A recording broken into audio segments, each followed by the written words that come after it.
میں نے اپنی نام نہاد محبت کی خاطر اپنے شوہر کو قتل کر دیا تھا۔ میکے آ گئی تھی، یہاں سے آشنا کے ساتھ فرار ہو گئی۔ میرا نام طیبہ طارق ہے۔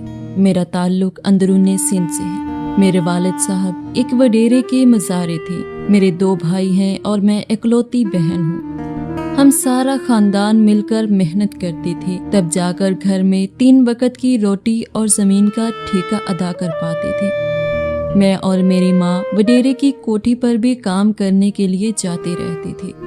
آغاز جوانی میں ہی وڈیرے کے بیٹے طلعت نے مجھے محبت کے نام پر ورگلانا شروع کر دیا۔ گو کہ ان پڑھ ہونے کے باوجود جس حد تک ممکن تھا میرے والدین نے میری بہترین تربیت کی تھی، مگر بعض دفعہ جب انسان قصداً گناہ کرنے کا ارادہ کر لیتا ہے تو شیطان اس کی عقل پر پردہ ڈال دیتا ہے۔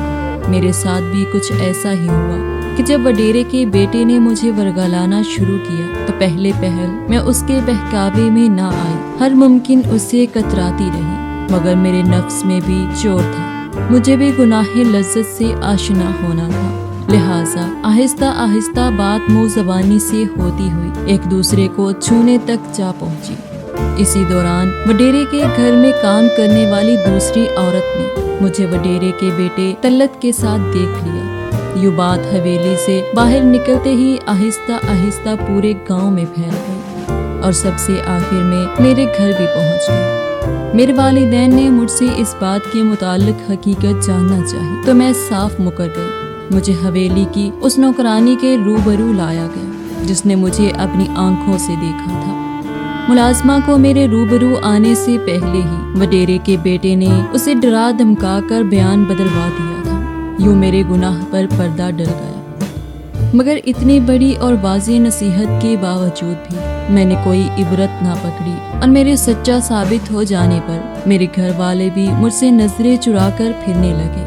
اب میں کھل کر ماں کے ساتھ حویلی جانے لگی اور بات فقط ایک دوسرے کو چھونے سے آگے بڑھنے لگی۔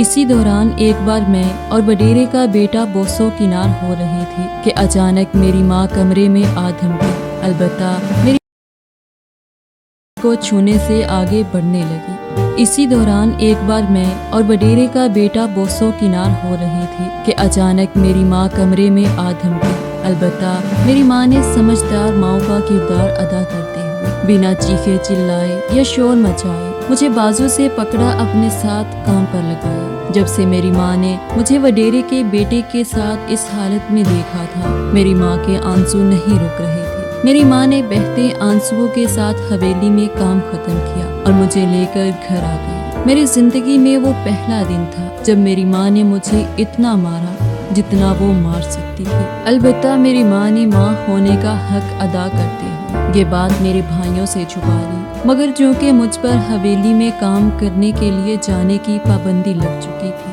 تو گاؤں میں جے مکویاں ہونے لگی۔ پھر حویلی میں سے ہی کسی نے اس بات کی تصدیق کر دی تو اب بات پورے گاؤں میں جنگل میں آگ کی طرح پھیل گئی۔ میرے والد صاحب کو حقیقت کا علم ہو چکا تھا، مگر میرے بھائیوں کو اس بات کا یقین دلایا گیا کہ یہ سب جھوٹ ہے تاکہ وہ طیش میں آ کر کوئی اور قدم نہ اٹھا دیں۔ میرے لیے کوئی مناسب رشتہ تلاش کیا جانے لگا، مگر میرے کردار پر لگے داغ کی وجہ سے کوئی بھی مجھے قبول کرنے کو تیار نہیں تھا۔ میری ماں نے منت سماجت کر کے اپنی بہن یعنی میری خالہ کو راضی کر لیا کہ خالہ اپنے بیٹے کے لیے میرا ہاتھ مانگے۔ گو کہ میری خالہ آنکھوں سے محروم تھی، مگر پھر بھی اپنی بہن پر چھائے دکھوں کے بادل دیکھ اور سمجھ سکتی تھی، لہٰذا میری خالہ نے مجھے اپنے بیٹے کے لیے مانگ لیا۔ میں شادی کر کے رخصت ہو کر خالہ کے گھر چلی گئی۔ میرا خالہ زاد الطاف کراچی میں کسی کوٹھی پر سیکیورٹی گارڈ تھا۔ وہ مہینے میں 1 آدھ بار ہی گھر آتا تھا۔ گھر میں سارا دن میں اور خالہ ہی رہتی تھی۔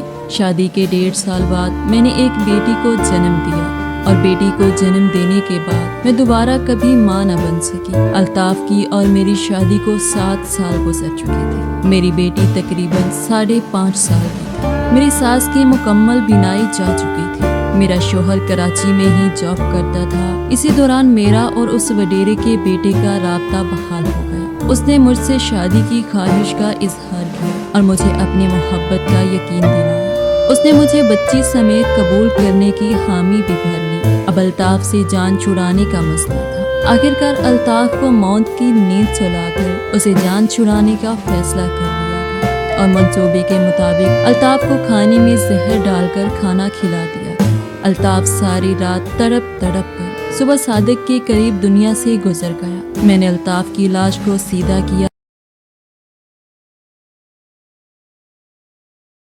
نابینا ماں کے علاوہ اور کوئی رشتہ نہ تھا، لہٰذا کسی کو بھی مجھ پر شک نہ ہوا، نہ ہی کسی نے موت کی وجہ جاننے میں دلچسپی لی۔ الطاف کو دفنا دیا گیا اور میں الطاف کی ماں کے ہمراہ اپنے گھر آ بیٹھی۔ ابھی عدت بھی پوری نہیں ہوئی تھی کہ میں وڈیرے کے بیٹے کے ساتھ اپنی بیٹی کو لے کر گھر سے فرار ہو گئی۔ طلعت نے مجھ سے نکاح کر لیا۔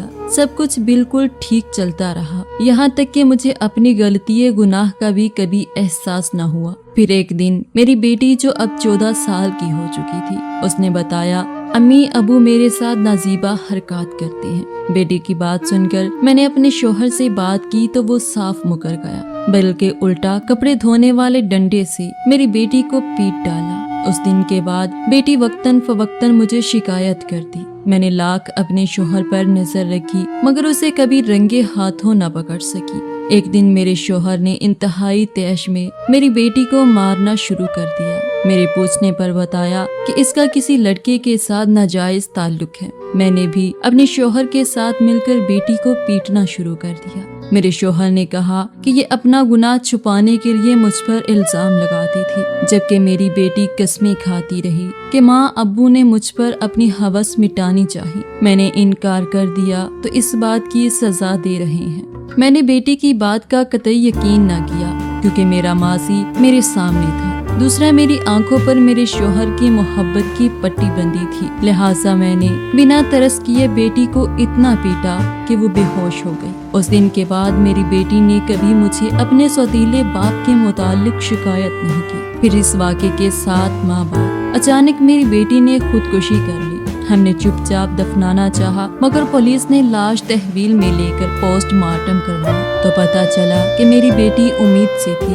ہم دونوں میاں بیوی گرفتار ہوئے تو پولیس کی تفتیش کے دوران میرے شوہر نے میرے سامنے میری بیٹی سے زیادتی کی تصدیق کر دی، بلکہ یہ بھی بتایا کہ وہ میری بیٹی کو ڈرا دھمکا کر دوستوں کی لذت کا سامان بھی بناتا تھا۔ اس انکشاف کے بعد میرے تو حواس بحال نہ رہے، میں بے ہوش ہو کر گر پڑی۔ 3 دن بعد ہوش میں آئی۔ پولیس نے مجھے بے قصور قرار دے کر بری کر دیا، جبکہ مجھے بتایا کہ میری بیٹی نے خودکشی نہیں کی بلکہ میرے محبوب شوہر نے، میری بیٹی کے سوتیلے باپ اس وڈیرے کے بیٹے نے اپنا گناہ چھپانے کے لیے میری بیٹی کو زندہ جلا دیا ہے۔ میرا شوہر آج جیل میں اپنی سزا بھگت رہا ہے۔ میرے والدین اور خالہ گزر چکی ہیں۔ میرے بھائی گاؤں چھوڑ گئے ہیں، جبکہ میں بیٹی کے غم اور گناہوں پر پچھتاتے ہوئے رو رو کر نابینا ہو چکی ہوں۔ میں نے پولیس کے سامنے الطاف کے قتل کا اقرار کیا ہے مگر انہوں نے بجائے مجھے گرفتار کرنے کی کہا ہے کہ تیرے لیے جو سزا اللہ نے چن لی ہے وہی کافی ہے۔ آج میری آنکھوں کی بینائی جا چکی ہے۔ میری سب سے بڑی خواہش فقط ایک بار سب رشتوں سے ہاتھ جوڑ کر معافی مانگنا ہے اور ایک نظر اس دنیا کو دیکھنا ہے، مگر میری خواہش پوری ہونا ناممکن ہے۔ میں اس وقت کراچی کے ایک فلاحی ادارے میں رہائش پذیر ہوں جہاں مجھے بہترین کھانا اور رہائش مل رہی ہے، مگر میں جب بھی چلتے ہوئے ٹھوکر کھا کر منہ کے بل گرتی ہوں تو مجھے خیال آتا ہے جب میری نابینا خالہ اپنے جوان بیٹے کو ملنے اس کی قبر پر جاتی ہوگی تو ایسے ہی ٹھوکر کھا کر گر جاتی